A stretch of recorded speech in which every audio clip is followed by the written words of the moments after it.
Catch a blazer, keep the heat on. We up at the crack of dawn, not the ones to sleep on. Now you about to hear it from the best. Welcome to Up the Score with AP, hosted by yours truly, Alexis Pierce.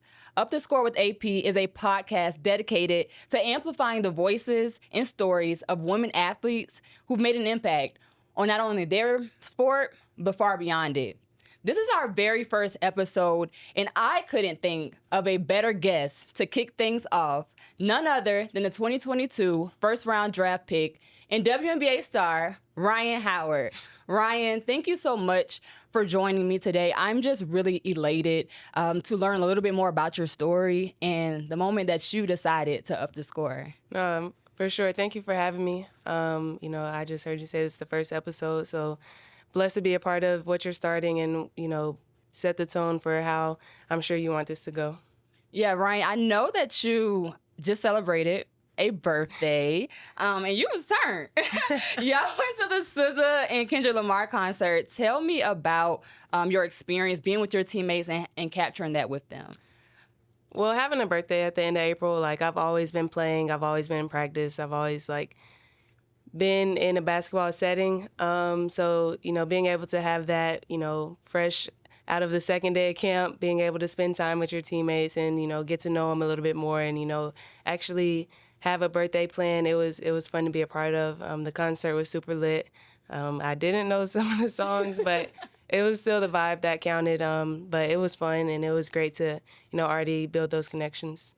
So I'm like you. My birthday is in May, so I never get a chance to spend it with my teammates in college. That, of course, yeah. But so I never get a chance to spend it with my teammates. So I feel that 100%. So I'm not a huge SZA fan, but I did recently watch a movie with her. So she's in. Did you watch that? Yeah, with Keke Palmer. With Keke One of them Palmer, days. Yes, I was weak the entire time. I didn't know she had an actress background in her, but she did a really good job. It was funny. I went to watch it with Leash when we were in Miami. Was it in? It was in theaters. Mm-hmm. Oh, I watched it on Netflix. You should have seen it in theaters. Speaking of in theaters, I did just recently watch Sinners. I want to know your hot take. Did you get a chance? I didn't watch it. Is it scary? It's not scary in my opinion. In my opinion, though, it's more to me. It had a lot of symbolism, themes that resonated with me, like in my faith. A lot of people have a lot of mixed opinions about it, but I liked it. My friend watched it 3 times. I don't know if it's good enough to watch 3 times personally, but it was really good. I think you should go see it. It's not scary to me. Okay. To me. Do you like scary? No. I don't. That's the thing. It wasn't scary to me. Okay. It was moments where I kind of jumped, but I wasn't like, oh my gosh. You know what I mean? But yeah. I think you should go watch it. Okay. I might watch it. Go watch it, please. But I do want to start, Rhyne, and just ask you, where did your love for basketball first originate? And who were some of your early influences? Everybody in my family played basketball, so obviously it was going to be play basketball. I did play other sports as well, like soccer, softball, volleyball, track, cross country, but basketball was always the one that I could go back to. If I didn't like those, then it was going to be basketball. So it just started from an early age, watching, my siblings play it. My mom played it. She coached me all the way up until high school, and just having that space to just be free. I think that's what really started my love for the game that early. I know your mom played at Florida, and you coached at Florida. We're going to get into that a little bit later on in the show, but what was it like having a parent as your coach? Well, I imagine it was a kind of tug of war. Yeah. After games, you didn't really want to talk. You kind of strayed away from her. Kind of tell me a little bit about that dynamic. I mean, anybody with a parent as their coach could probably say the same, but it's you're probably going to get the brute force of everything that happens. I was responsible for everything that happened on the team. It was my job to make sure everybody was on the same page and this, that, and the third. And just, if anybody got in trouble, it was going to be me. But as I got older, it became better because, with the experience that she already had, like I knew what she was looking for, and being able to talk to her and her actually understanding, what I'm going through, what I'm trying to see on the court, how she can help me better see it, and just we would watch, like in college, we would watch my games back after the game. So if I felt that there was something that I was continuously missing, then she would be there to help me. So it was good in the older years. The younger years, Not so much. not so much. I'd imagine you and your mom have a really close relationship because of that, though. Tell me a little bit about it. That's my best friend. We talk about everything. Obviously, we do have ups and downs, being a parent and a daughter relationship. But, obviously it gets better when you're older because, when you're younger, they're like, I'm not one of your little friends. And I was like, oh, you're my best friend. But her just always being there to just support me through whatever, it's been super helpful to my career. And, she's always made sacrifices to put me in the best positions, make sure I'm getting the best education, the best, training. Just being there when I need her. Like, I know that if she was doing something and I needed her right then and there, she would drop in a heartbeat. Shout out to mama. We got to give a shout out to the moms around the world. Especially, I got to give a shout out to my mom, too. She's like my best friend as well. So to have that dynamic with your mom, I understand 110% because she's my best friend, too. Yeah. Did you ever actually dream of becoming a pro? Like, did you ever say, now, as of going into year 4, that I'm going to be a WNBA pro? I did. So, when you're younger, they be like, oh, what do you want to do when you grow up? I would always say, play basketball.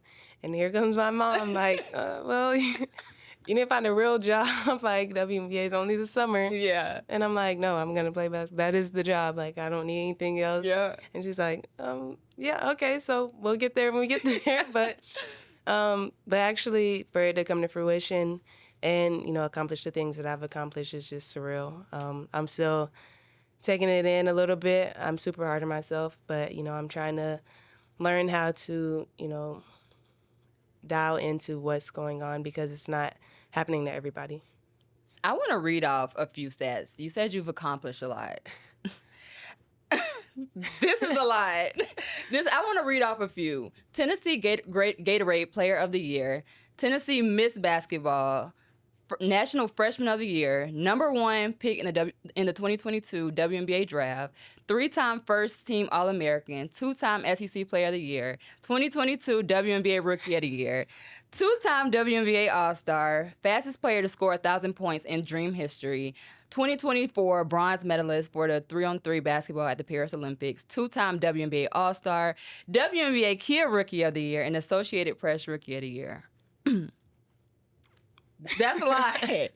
How have you been able to be so successful and still get those accolades, but also keep a humbleness about yourself? I mean, I'd imagine, as successful as you are, you could get high on yourself. But how have you been able to, and just watching you, being around you, we've had a few conversations, how have you been able to kind of stay linear in your journey and not be too high?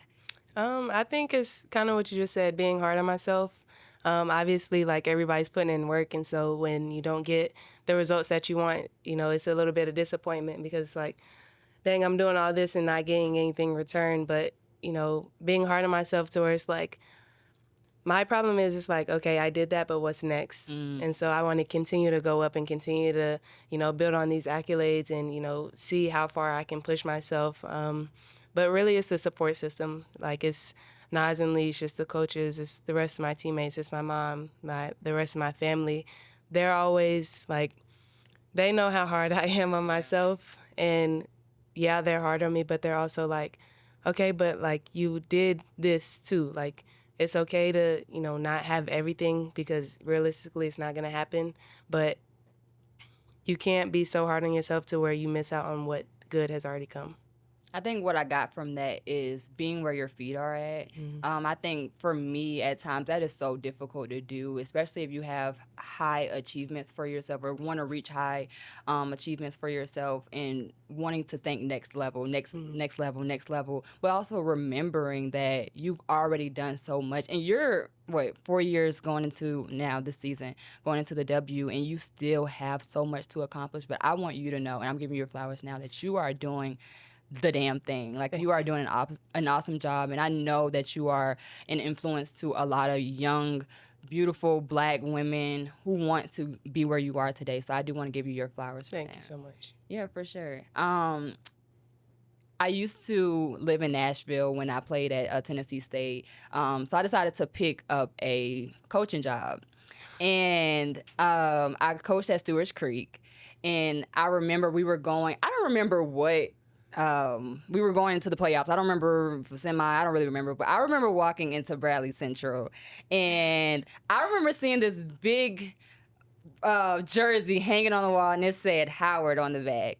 And you've obviously, like I just read off those accolades, you've left your legacy everywhere you've gone.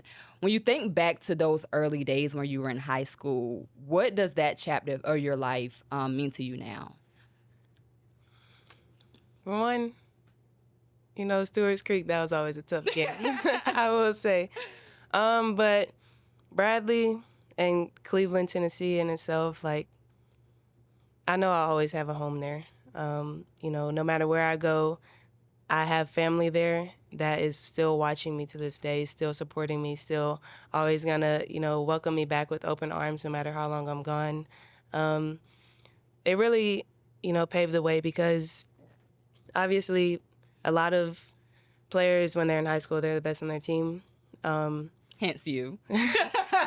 But with Coach Reuter at Bradley, he saw it that way, but he didn't treat it that way. And I didn't treat it that way either. Like, I respected all of my teammates.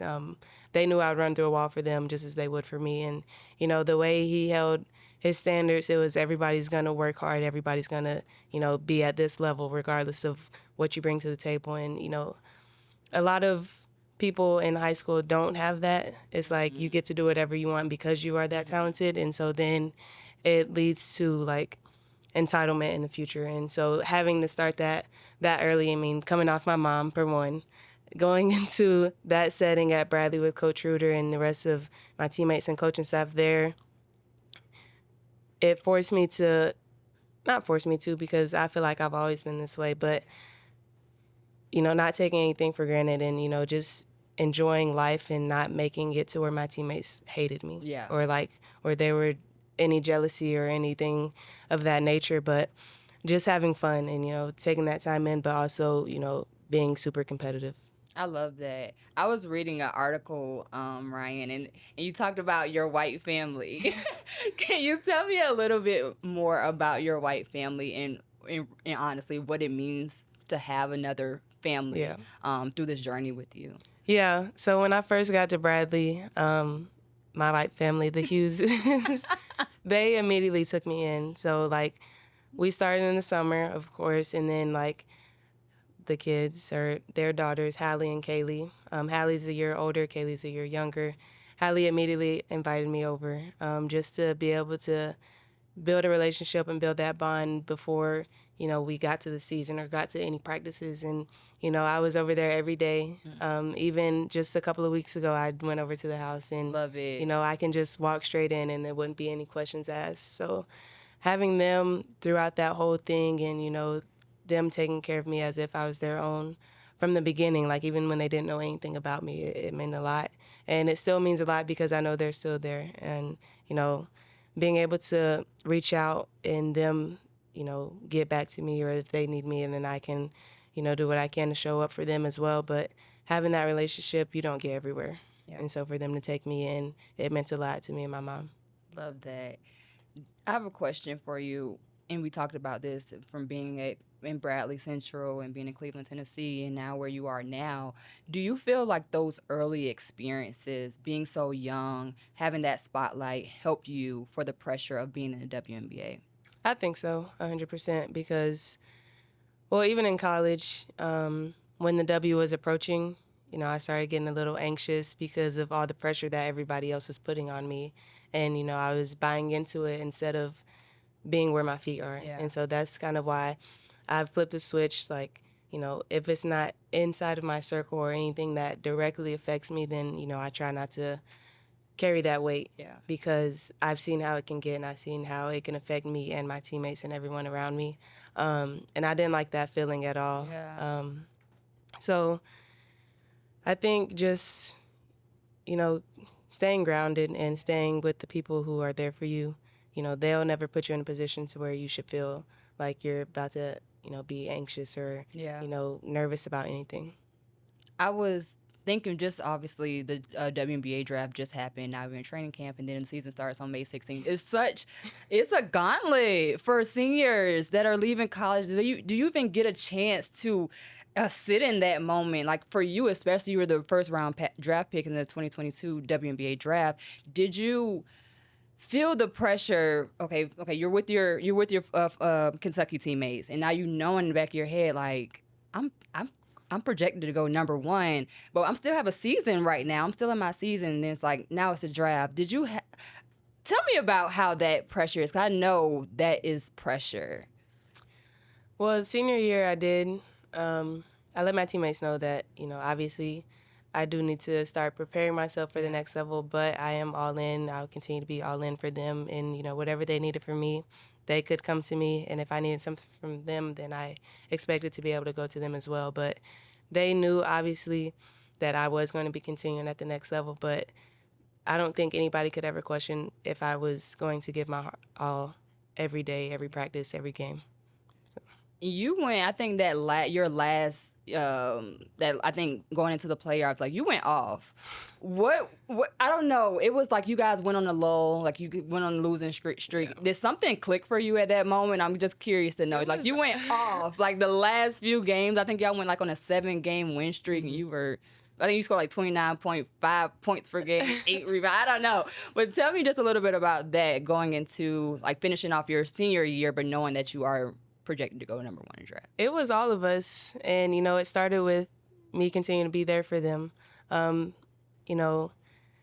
We did have a tough year beginning of the year, and we were like, we just kept losing, but we stayed together, and we were like, okay, like we can't miss the SEC tournament. Like everybody gets into the SEC tournament, and we were like, they were like, we don't want you to go out like this, essentially, and so we started getting hot, and everybody's confidence was high. It was like we had never went through anything, but we did at so much because that's what forced us to be able to know what to do or what not to do. Mm-hmm. But everybody's confidence was high. We were all feeding off of each other, and, it was working for us, and it clicked at the right time. Yeah. And that was a perfect time for it to click and, really embody the family setting that we had, and how much we all cared about each other regardless of what was going on around us. Yeah, I love that.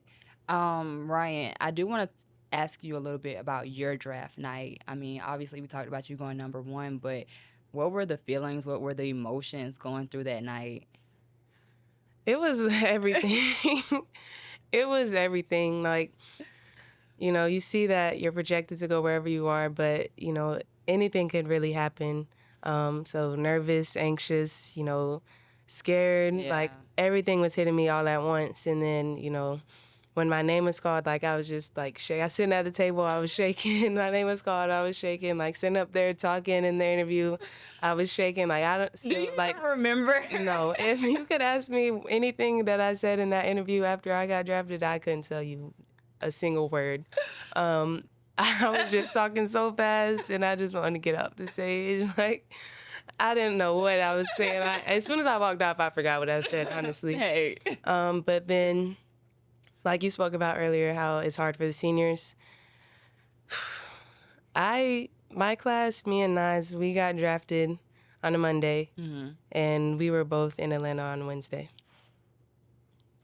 So it was worse than what it is now.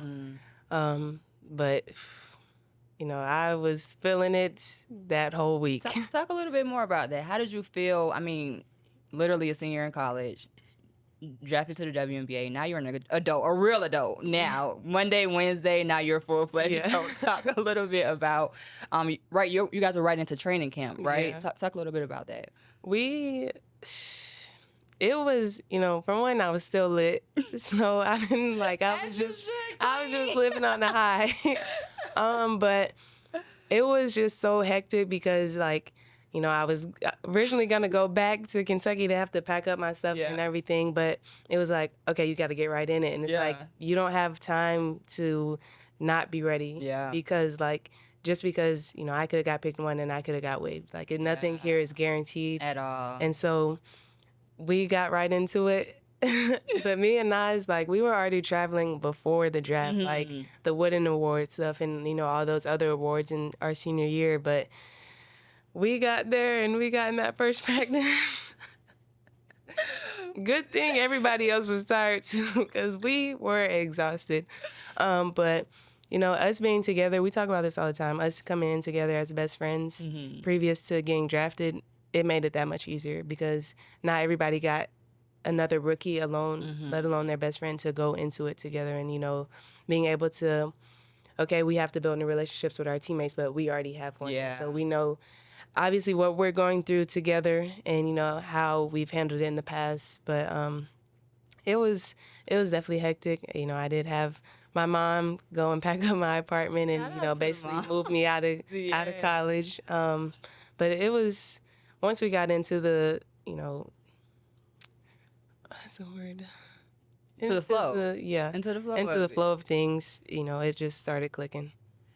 Now, just watching these preseason games, watching the news that's come out, it's been some first round draft picks who've already been waived, and like, what is your thought process behind that? I personally, I have a mix of feelings about it. I don't understand why it's not enough roster spots. Yeah. I don't understand the whole dynamic. I understand it, but I don't think it's fair, for so many talented players to not be on a team. I mean, I don't think it's fair, but what is your take on just rookies coming in who could potentially get waived and fighting for their lives, at this point? What's your take on it?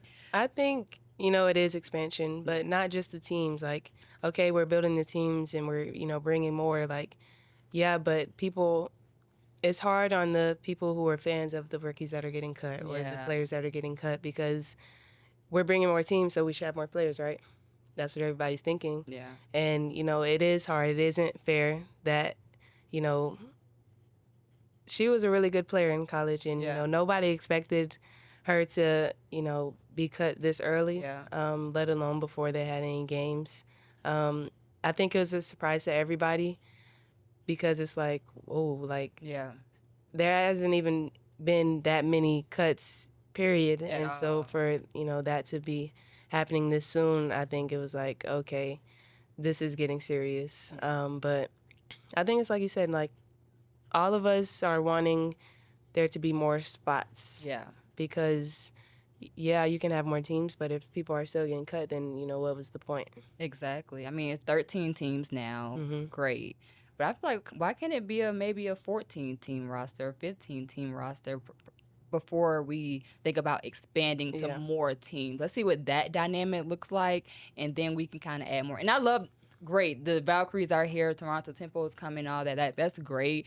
But it's like, right now, it's still only 12 rosters. But you don't even have enough teams or enough people for practice players. And it's still tough because, like, when injury happens, now we have to do hardships. But, if we could have those players already on the roster, then you wouldn't need to have a hardship. Like, you could just have them. And then we know that they're ready to play. We know that they've been doing all the same things. We don't have to teach them something new because they've been there through the whole time.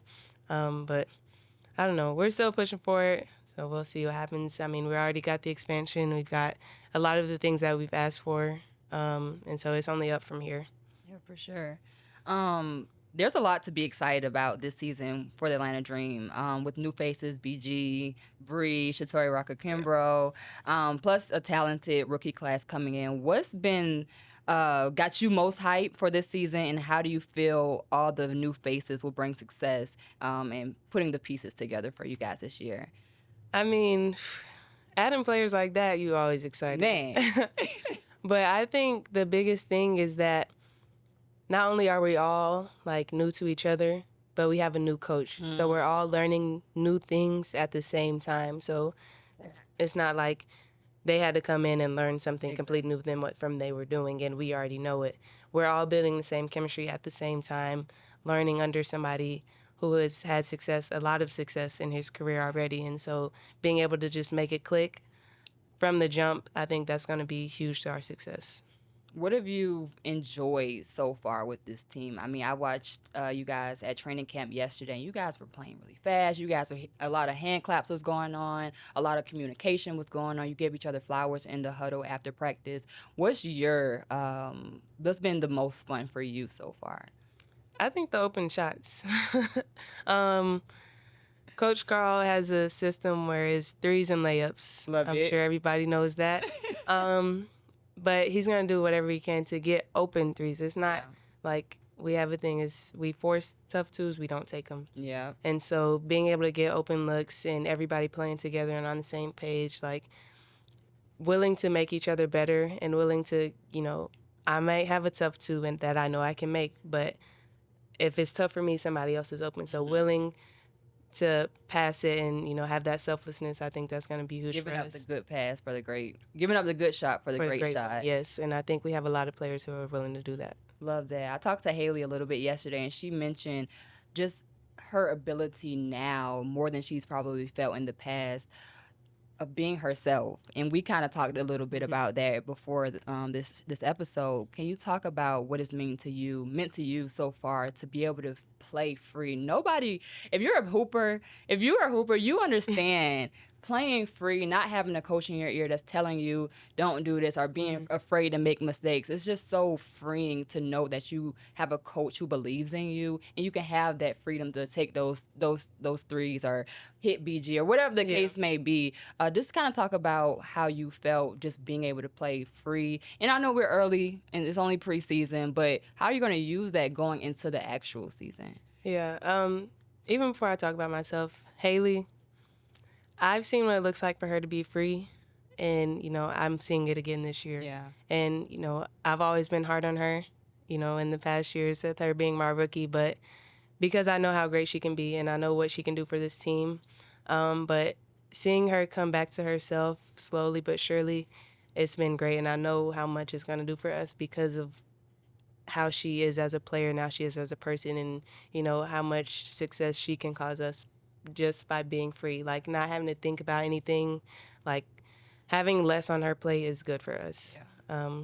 But as far as me, I feel free, like, and I usually say I'm excited for the season to start. I've always, brought in new players, but, in one of my media day interviews, I said, like, I'm super excited and I feel really free, and, she was like, I actually feel it. Yeah. Like it's radiating off of you, and I really can tell that you really mean that you're excited and you feel free. And so even just hearing that, it was like, wow, okay, like like this is true, this is genuine. But I am like super excited, not only because we brought in great players, but because we brought in great people. And Love so that. we're all going to build connections. And even if you ask BG, she won't say it's because of the people on the floor. She'll say it's because it's our characters, our personalities, and, it always feels like a home with us. Yeah. So Talk about a high character in BG. I haven't met her personally, but she just seems like a very high character person, and obviously you're a very high character. We talked a little bit about new faces, and we talked about the players. Carl, a new coach. I was telling Ryan before this, I know he's like a thorn to the side of the A-Sun. I know that they are glad that he's gone, but off to new and better things. And he's just brought such a winning pedigree to the A-Sun that I know it'll translate onto the W. And like you said, just being able to utilize that three-point line that you're good at, slashing, getting to the basket, but also playing defense. I think that's really important as well. How do you feel that just having Carl, a new coach, having new faces, how do you feel like that will complement the roster this year, being able to utilize that three-point line and also have the bigs and Bree and BG as well? I think having Carl is great for one, but the standard that he's come in with, and the standard that he's holding us to, everybody from top to bottom, I think that's what's really like set the tone, because like nobody's getting treated any better or worse than the next player. And so having a coach that's coming in with, no bias towards anybody, and, like he wants what he wants, and he's going to make sure he gets it. And if you aren't giving him what he wants, I saw it in training camp yesterday. then you don't have to be a part of it. Y'all playing lazy. Like, get it together. Like, he's going to be like he'll ask questions like, oh, like, who's a good guard rebound on the team? And, like, we say, like, Leash. Like, and he's like, well, how many times is Leash going to the ball? And we're like... He's very charismatic, but just like... Yeah. He not too much, but he gonna give it to you in a way. And so we were like... and so he's like, well, how's she great then? Oh, okay. But just, having that sense of, like, dry humor, but also like intensity, I think is definitely what this team needs. And we're going to match it every time, because I don't think any of us want to see what it would look like on the negative side. Exactly. And so I think him coming in was a great addition to our team so far. I love that. Obviously, you've had your own firsthand experience in the coaching world. Coaching at Florida. What's the biggest thing you've taken away in your coaching journey as a coach, but also how's it translated to being a player? I think the leadership standpoint and, vocal standpoint of navigating through a bunch of different personalities, knowing how each player wants to be coached, what's best teaching way for them, like hands-on or, watching film or stuff like that. But being here and being one of the leaders of this team, it helps me to approach them. Like, I can't approach everybody the same way. Like, but also knowing when to be intense and when to not. Because obviously there's moments in the game where I can't go up and be like, oh, like, you're okay, like this, that, and third. Like, I have to get what, everybody's expecting out of you. And if, I've always told my teammates, if you need anything from me, then, I'm open ears. Like, I'm not going to go back and forth with you. I'm not going to argue with you. You can come to me just as I expect to come to you. We talked about your personal playing, but talk about how being at Florida, being a player development, you were obviously a lot of the players leaned on you for support where they probably didn't want to go to the head coach or their assistant coach about that's been there. What did it mean for you to have players close in age to you being able to feel confident coming to you asking for tips about how they can better their game? It was fun. Obviously my first year there were players on the team that I played against and with, but when we were on the court, they didn't see it that way. Like, nobody was like, oh, like, we're the same age or this, that, and third. Like, it was still a coach-player relationship, but also, like, if you need a friend of me, I'm here too.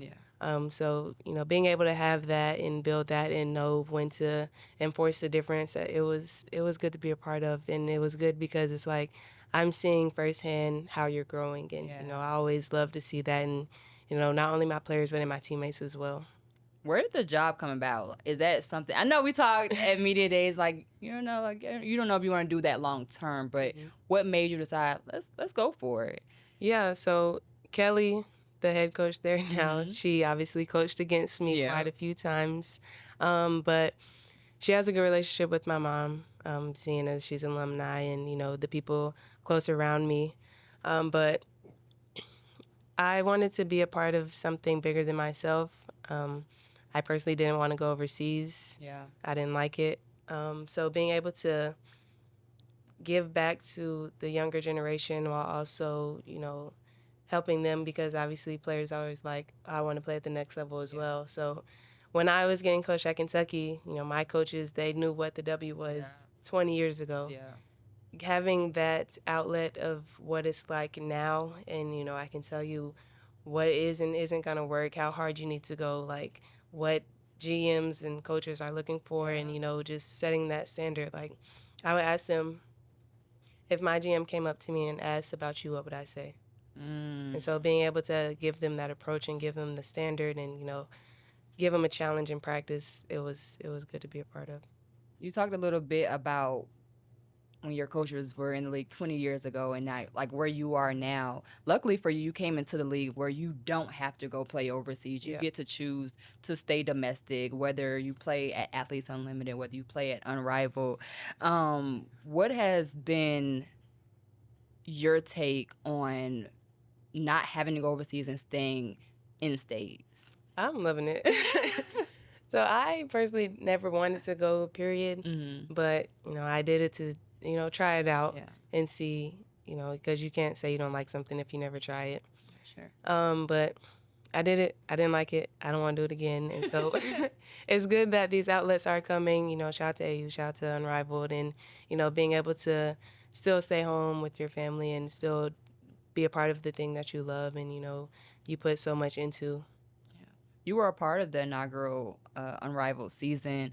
It was a groundbreaking thing that Fee and Brianna Stewart put together. It's been phenomenal to watch. What was that experience like for you, being there playing 3-on-3 after you just won bronze in the 2024 Olympics? It was great. And, the 3-on-3 alone was fun, but not only because I had the experience, but because I had the experience with D. And so me and D were teammates again. And so, even if we didn't, Dearica, she's a great person to have behind you. She's communicating. She knows what to look for. She knows how to get it from you. She's, an unselfish player. And, having her, also she has that mom instinct. Yeah. But having her there, it helped take off so much of the pressure because, if I'm guarding the ball and she's behind me, she's like, oh, this is why I see, like, just over-communicating and not leaving anything up to, there's no confusion when she's on the court. Like, you're going to know what she wants and you're going to know when she wants it. And having her, having JC, of course, we already have the connection. Ray already have the connection. Like, everybody that was on the team, AB and Reek, we already had connections. But, a lot of people thought it was going to be hard playing with Reek. But she's selfless. And, she wants to win. So it wasn't as hard as people were making it seem. Like, she knows what's best for the team. Yeah, for sure. We talked about playing overseas and playing domestically and talked about overall just the W in total. I think that over the past, 2-3 years, we've seen an exponential growth in the women's basketball game. What has been your takeaway just about the trajectory of where women's basketball is going?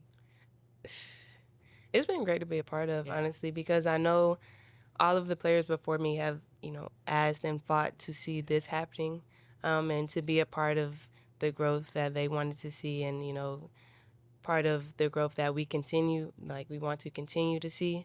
It means a lot because you always want to be a part of something bigger than yourself, and this is something that's bigger than all of us. For sure.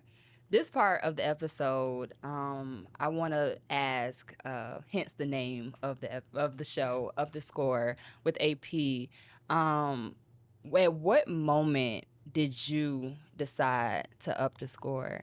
I think for me, each level is going to require a different version of you, whether it had been from middle school to high school to college, from college to the W. It required you to tap into a different level of you. At what moment in your life was it like the lights went off? It was like, hey, I'm ready to really take it to the next level. What moment did you decide to up the score? I definitely upped the score from college to the league. Yeah. But the score is not fully upped. I'm aware of that, and it's going to continue to get upped. But this year, I'm speaking it into fruition. Like, I think this year will be my best year so far. Let's speak into existence. I love that. I love that you're already like, hey, this is what's happening, and this is what's going to happen. Already putting a mark on it. And it's no doubt in my mind that this is going to be your best season so far. But you've got so many years ahead of you. But I think this season will only catapult you to the seasons and far beyond. I imagine it wasn't always easy, with all the success that you've had. What's kept you grounded and motivated through the ups and downs?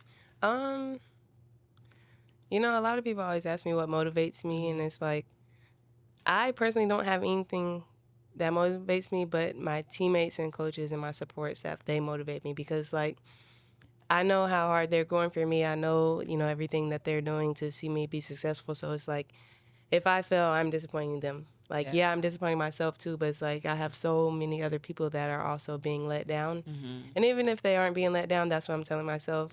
Because, like, I don't want to see that. Like, you put so much into me, like, you should also be rewarded. Yeah. And so being able to, obviously things are going to happen. But being able to keep everybody happy and keep everybody continuing to root for me and cheer for me, I think that's what really motivates me.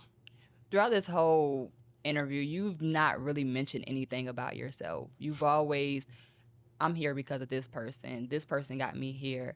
How have you been able just to stay? And I feel like I asked you this before, but can you kind of go in a little bit more in depth of how you've been able to remain humble? Like, I don't know a lot of people who have the attitude that you have, putting other people before you, knowing that people have sacrificed for you throughout this journey. It wasn't you. Do you have a faith system that you believe in? Is it anything else that just makes you be the way that you are? And maybe it's just you. And maybe that's just how your mom raised you to be. But is there anything else bigger that you believe in that kind of goes into that humbleness that you have? Yeah, I mean, a little bit of, my upbringing, but I've seen people who are so conceited with themselves and, they talk a big game, but they don't play it.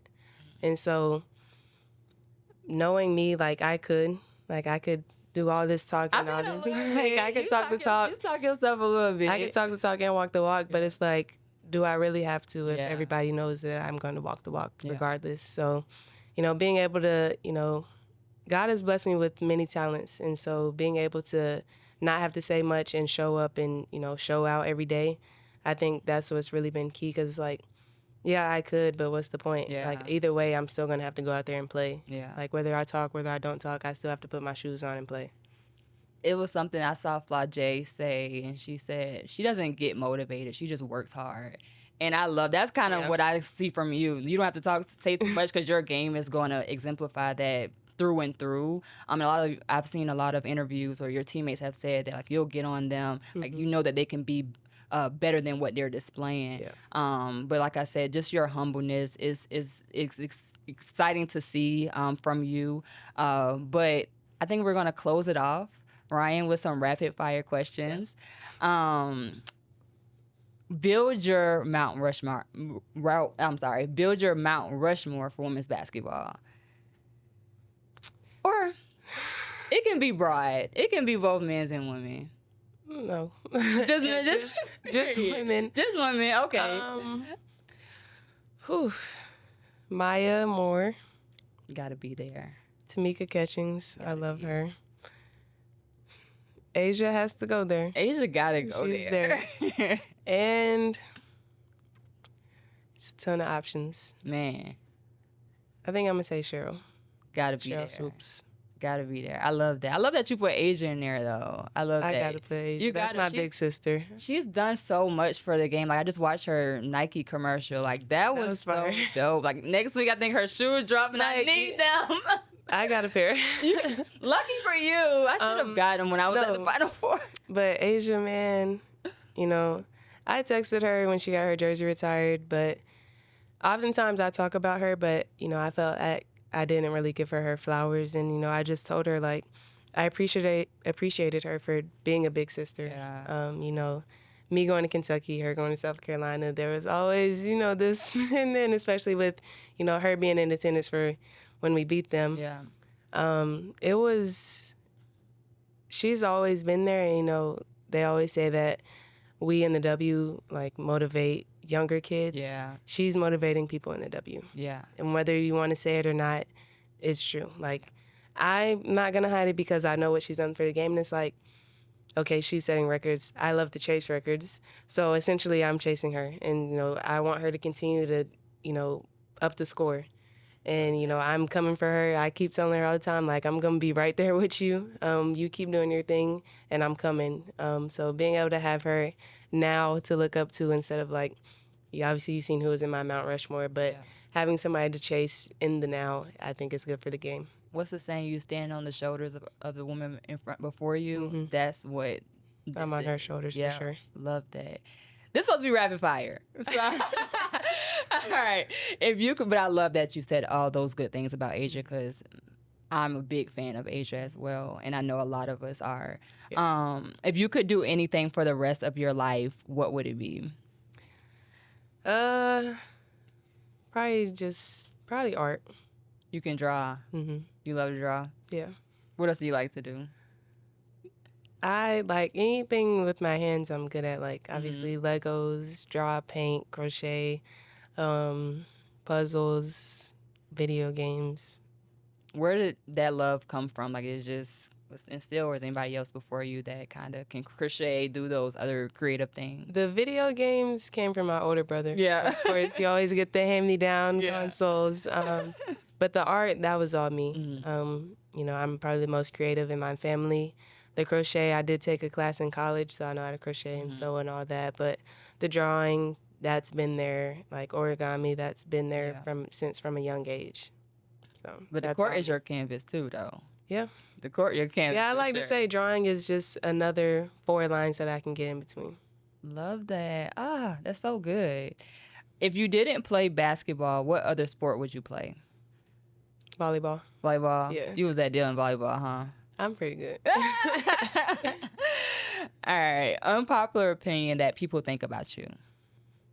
That I'm mean.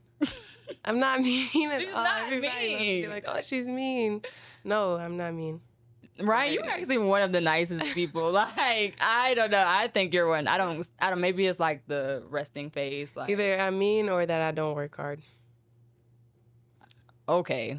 I just read off them records to y'all. You got to get somewhere working hard right now, accomplishing those things. Last question. What 3 words would your friends use to describe you? Silly.